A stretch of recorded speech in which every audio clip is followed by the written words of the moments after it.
아멘. 마가복음 5장 1절로 20절입니다. 마가복음 5장 1절로 20절까지 한 절씩 교독하겠습니다. 신약성경 60쪽입니다. 마가복음 5장 1절로 20절입니다. 한 절씩 교독합니다. 예수께서 바다 건너편 거라사인의 지방에 이르러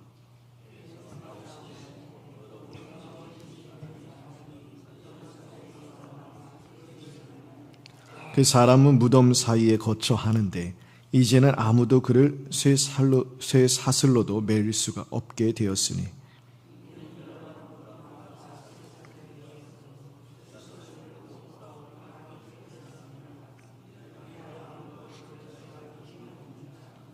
밤낮 무덤 사이에서나 산에서나 늘 소리 지르며 돌로 자기의 몸을 해치고 있었더라. 큰 소리로 부르짖으리되 지극히 높으신 하나님의 아들 예수여, 나와 당신이 무슨 상관이 있나이까? 원하건대 하나님 앞에 맹세하고 나를 괴롭히지 마옵소서 하니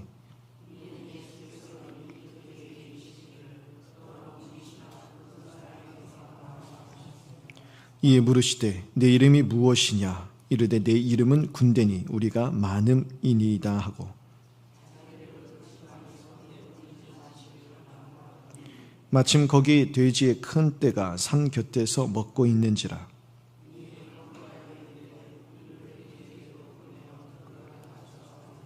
허락하신대 더러운 귀신들이 나와서 돼지에게로 들어가매 거의 2,000마리 되는 떼가 바다를 향하여 비탈로 내리달아 바다에서 몰사하거늘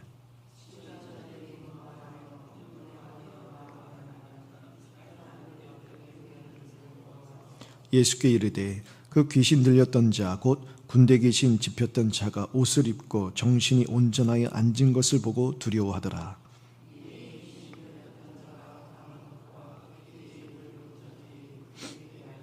그들이 예수께 그 지방에서 떠나시기를 간구하더라.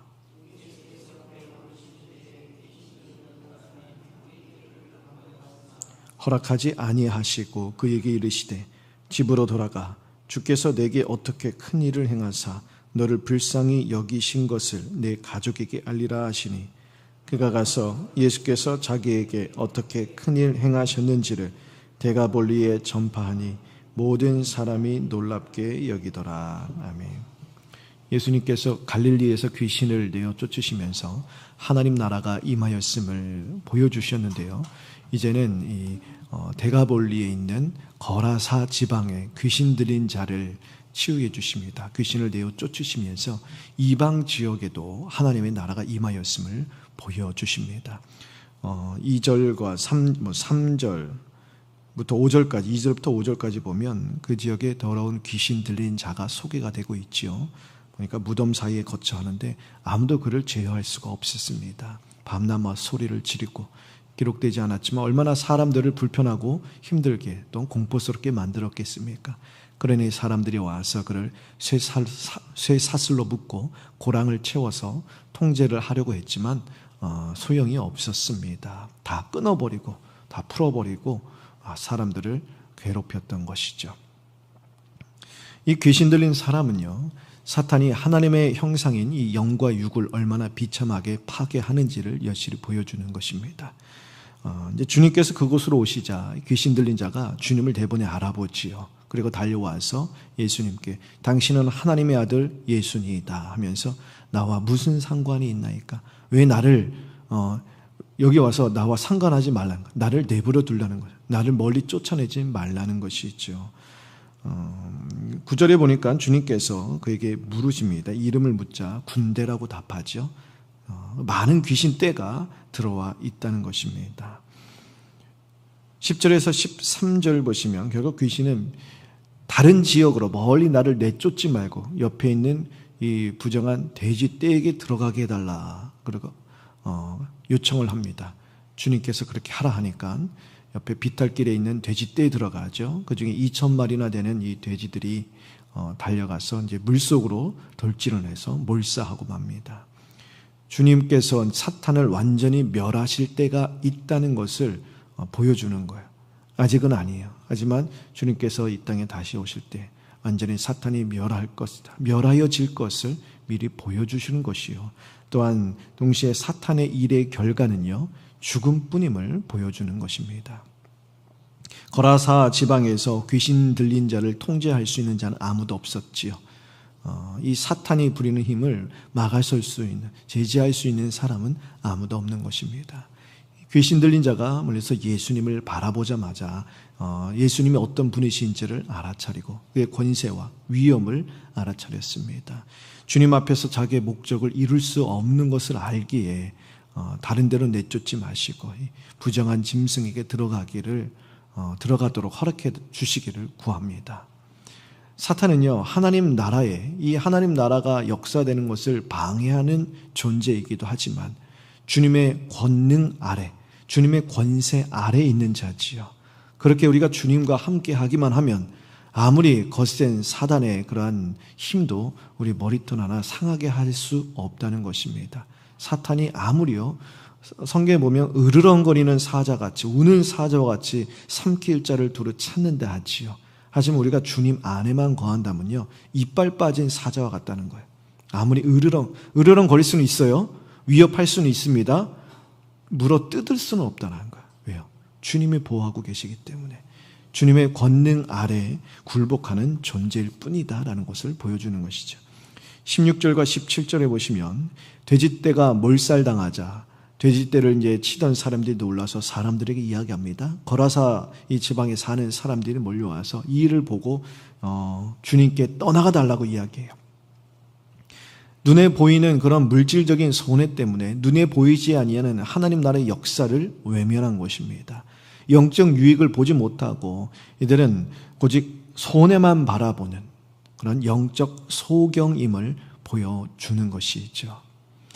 우리도 그럴 때가 있습니다. 우리도 혹시 주님을 따르고 믿음을 지키는 일에 있어서 어떤 내 뜻과 내 목적한 바와 다르고 어떤 물질적인 손해가 발생한다고 해서 돌아선 적은 있지 않습니까?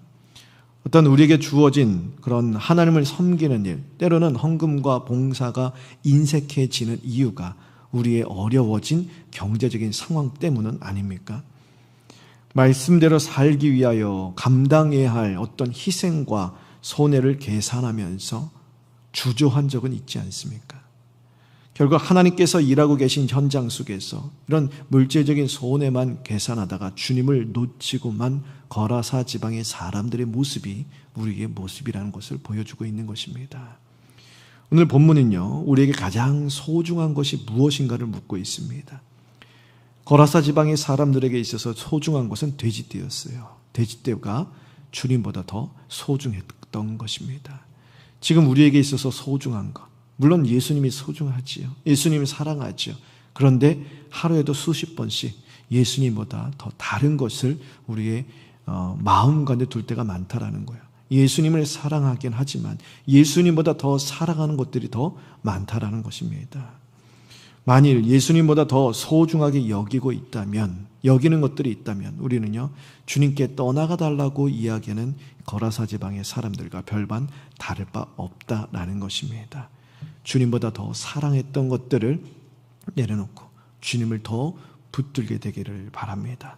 물질적인 손해가 두려워 신앙과 타협하는 일이 없게 되기를 바랍니다.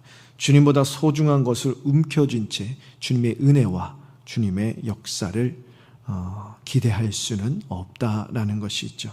우리 앞에 놓여있는 영적 유익과 또한 하나님의 크신 은혜를 바라보면서 주님의 은혜와 역사를 붙들며 나아가야 하는 것입니다.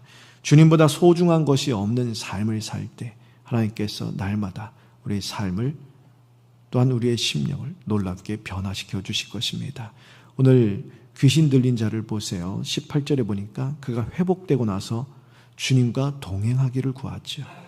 주님, 내가 주님과 함께 하겠습니다.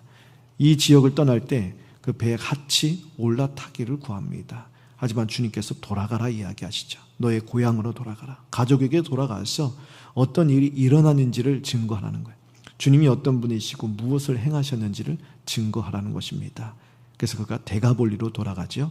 데가볼리는 더 넓은 지역을 가리킵니다. 데가볼리라는 지역 안에 오늘 거라사라는 동네가 있는 것입니다. 그곳으로 가서 주님께서 자기에게 어떤 일을 행하셨고 누구신지를 증언하게 됩니다. 우리도 주님보다 소중한 것이 없는 삶을 살며 우리 가운데 행하신 하나님의 위대하신 구원의 은혜를 분명하게 드러내는 복음의 증인된 삶을 살아가는